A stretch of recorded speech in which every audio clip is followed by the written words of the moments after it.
Morning to all. Welcome to TSN school. हम पढ़ रहे हैं कक्षा 10 हिंदी की पाठ्य पुस्तक संचयन का पाठ्यक्रम। आज हम पाठ 1 पढ़ेंगे। पाठ 1 में हरियर काका के बारे में एक कहानी बताई गई है। इस कहानी के लेखक है मिथिलेश्वर जी।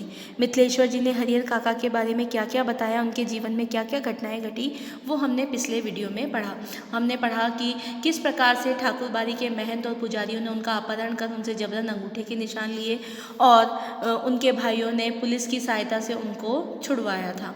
उसके बाद उनके भाई भी उनके साथ उसी प्रकार व्यवहार करने लगे जैसा महंत और पुजारियों ने किया। उन्होंने भी उनके साथ उनको डांटना और उन पर दबाव बनाना शुरू किया और उन्हें कहा कि अगर वो सीधे तरीके से इन कागजों पर अंगूठे के निशान नहीं लगाते हैं तो वो उन्हें यहीं मारकर गाड़ देंगे।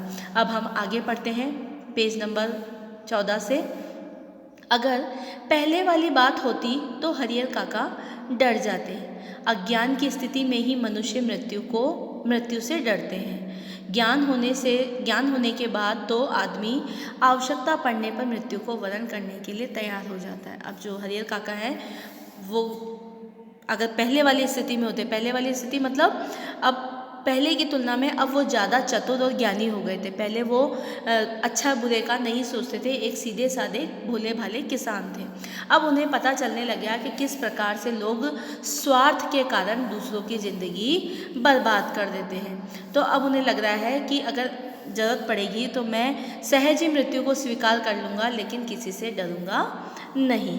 हरियर काका ने सोच लिया कि ये सब एक बार ही उन्हें मार दें, वह ठीक होगा, लेकिन अपनी ज़मीन लिखकर रमेसर की विधवा की तरह शेष जिंदगी वह घुट घुट कर मरे, यह ठीक नहीं होगा। अब वह उदाहरण देते हुए बता रहे हैं कि उनके गांव में ही एक विधवा महिला की स्थिति ऐसी हो गई है कि वह घुट घुट कर मर रही है। क्योंकि उसने अपनी जो ज़मीन है अपने पति के भाइयों के नाम कर दी है। शुरू में तो उसका खूब आदर सम्मान, जो रमेसर की विधवा है उसने जो उनके भाइयों के नाम अपनी ज़मीन का हिस्सा उनके नाम लिख दिया, तो शुरू में तो उसका खूब आदर सम्मान किया, लेकिन बुढ़ापे में उसे 2 जून खाना देते उन्हें अखरने लगा, मतलब बुरा लगने लगा उन्हें 2 वक्त का खाना देते हुए भी। अंत में तो उसकी वह दुर्गति हुई कि गांव के लोग देखकर सिहर जाते। अंत में उसका बहुत बुरा व्यवहार हुआ। इसलिए हरियर काका कह रहे हैं कि अगर मैं मरते मर जाऊं, एक बार मर जाऊं, लेकिन ऐसे घुट घुट कर जी कर मरना मुझे गवारा नहीं है।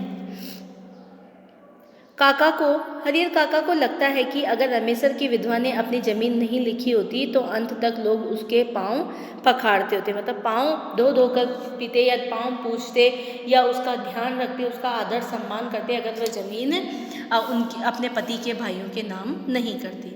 हरियर काका गुस्से में खड़े हो गए और गरजते हुए कहे, मैं अकेला हूँ, तुम सब इतने हो, ठीक है मुझे मार दो, मैं मर जाऊँगा, लेकिन जीते जी एक धूर जमीन भी तुम्हें नहीं लिखूंगा। धूर जमीन मतलब एक टुकड़ा भी तुम्हें जमीन का नहीं लिखूंगा। तुम सब ठाकुर बाड़ी के महंत पुजारी से तनिक भी कम नहीं हो। वे अपने भाइयों को कह रहे हैं कि तुम भी मेरे साथ वैसा ही व्यवहार कर रहे हो जैसे ठाकुर बाड़ी के महंत पुजारियों साधुओं ने किया, तुम उनसे थोड़े से भी कम नहीं हो। देखते हैं कैसे नहीं लिखोगे, लिखना तो तुम्हें है ही, चाहे हंस के लिखो या रोकर।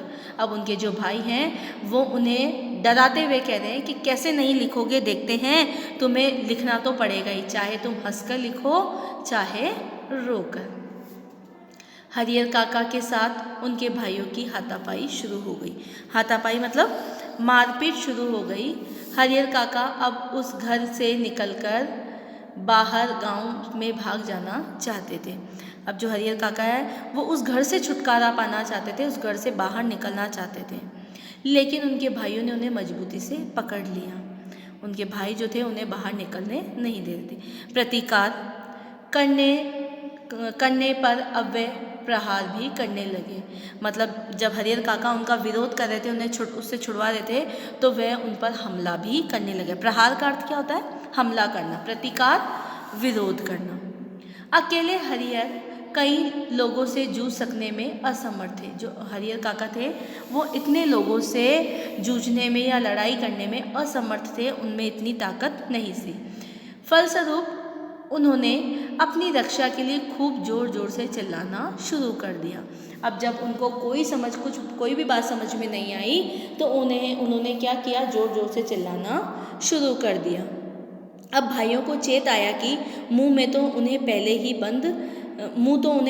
बंद कर देना चाहिए। अब जैसे ही हरिहर काका ने ज़ोर ज़ोर से चिल्लाना शुरू किया तो उन भाइयों को लगा कि मुंह तो हमें पहले ही बंद कर देना चाहिए।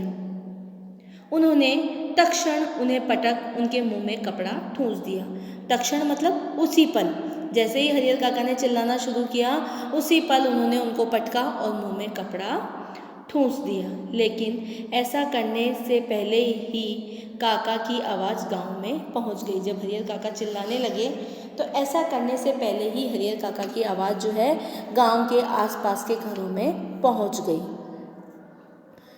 टोला पड़ोस के लोग दलान में जुटने लगे थे। अब जो लोग जो हैं टोली बना कर 4-4, 5-5 लोग इकट्ठे होकर उनको लगा कि हरिहर काका की आवाज़ इस तरह से क्यों आ रही है, तो वो टोली बनाकर वहाँ इकट्ठे होने लगे उनके दालान में। ठाकुर बाड़ी के पक्षधरों के माध्यम से तत्काल यह खबर महंत जी तक भी चली गई कि हरिहर काका के घर से ज़ोर ज़ोर से हरिहर काका के चिल्लाने की आवाज़ आ रही है। ये बात महंत जी तक भी पहुंच गई थी। लेकिन वहाँ उपस्थित हरिहर काका के परिवार और रिश्ते नाते के लोग गांव के लोगों को समझा देते कि अपने परिवार का निजी मामला है। अब जो लोग वहाँ पर पूछने आए कि क्या बात है, तो उनको ये कहकर समझा दिया गया कि ये उनके परिवार का निजी मामला है, इससे दूसरों का क्या मतलब आप लोगों का इसमें कोई लेना देना नहीं है, आपका कोई मतलब नहीं है। लेकिन महंत जी ने वह तत्परता और फुर्ती दिखाई जो काका के भाइयों ने भी नहीं दिखाई। वह पुलिस की जीप के साथ आ धमके। अब तत्परता का अर्थ होता है दक्षता, मतलब इतनी तेजी से, इतनी फुर्ती से और इतनी चतुराई से महंत जी ने ये बताया, मतलब इतना दिमाग उनका चला कि उन्होंने कुछ नहीं किया, सबसे पहले पुलिस को खबर की और पुलिस की जीप लेकर हरिहर काका के घर पहुंच गई। पुलिस के आने के बाद निजी मामले का सवाल खत्म हो जाता है। जैसे ही पुलिस आई उसके बाद निजी मामला, मतलब जो स्वयं का जो मामला था, उनके घर परिवार का मामला था, वो खत्म हो गया। घर तलाशी शुरू हुई। फिर हरिहर काका को उससे भी बदतर हालत में बरामद किया गया जिस हालत में ठाकुर बाड़ी से उन्हें बरामद किया गया था। अब जो उनके भाइयों ने हरिहर काका की स्थिति ऐसी कर दी, क्योंकि जब हरिहर काका विरोध कर रहे थे, बाहर निकलने की कोशिश कर रहे थे, तो उन्होंने उस पर हमले भी किए। तो उनकी हालत जो हालत थी, जो इतनी बुरी हालत में बरामद किया, मतलब इतनी बुरी हालत में उनको पाया जिस हालत में वो ठाकुर बाड़ी से भी नहीं मिले थे, इससे भी ज़्यादा बुरी हालत उनकी कर दी थी। बंधन मुक्त होने और पुलिस की सुरक्षा पाने के बाद उन्होंने बताया कि उनके भाइयों ने उनके साथ बहुत जुल्म अत्याचार किए हैं।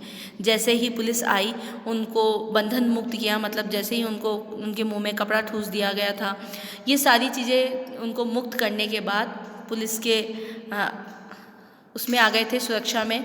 उसके बाद उन्होंने बताया कि जो उनके भाई हैं उन्होंने उनके साथ बहुत अत्याचार किए हैं, जबरन अनेक कागजों पर अंगूठे के निशान लिए हैं, खूब मारा पीटा है, उनकी कोई भी दुर्गति बाकी नहीं छोड़ी है। अगर और थोड़ी देर पुलिस नहीं आती तो वह उन्हें जान से मार देते, मतलब इस स्थिति तक वो पहुंच चुके हैं। हरिहर काका के पीठ, माथे और पाँव पर कई जगह जख्म के निशान उभर आए थे। वह बहुत घबराए हुए से लग रहे थे, कांप रहे थे, अचानक गिरकर बेहोश हो गए। मतलब उनके भाइयों ने उनके साथ इतना अत्याचार किया कि उनके शरीर पर जगह जगह जख्म हो गए और वह इतने घबरा गए, कांप रहे थे और बेहोश भी हो गए। मुंह पर पानी छींटकर उन्हें होश में लाया गया। भाई और भतीजे तो पुलिस आते ही चंपत हो गए। उनके जो भाई और भतीजे थे वो तो पुलिस को देखकर वहाँ से गायब हो गए। पुलिस की पकड़ में रिश्ते के 2 व्यक्ति आए, रिश्ते के शेष लोग भी फरार हो गए थे। धन्यवाद।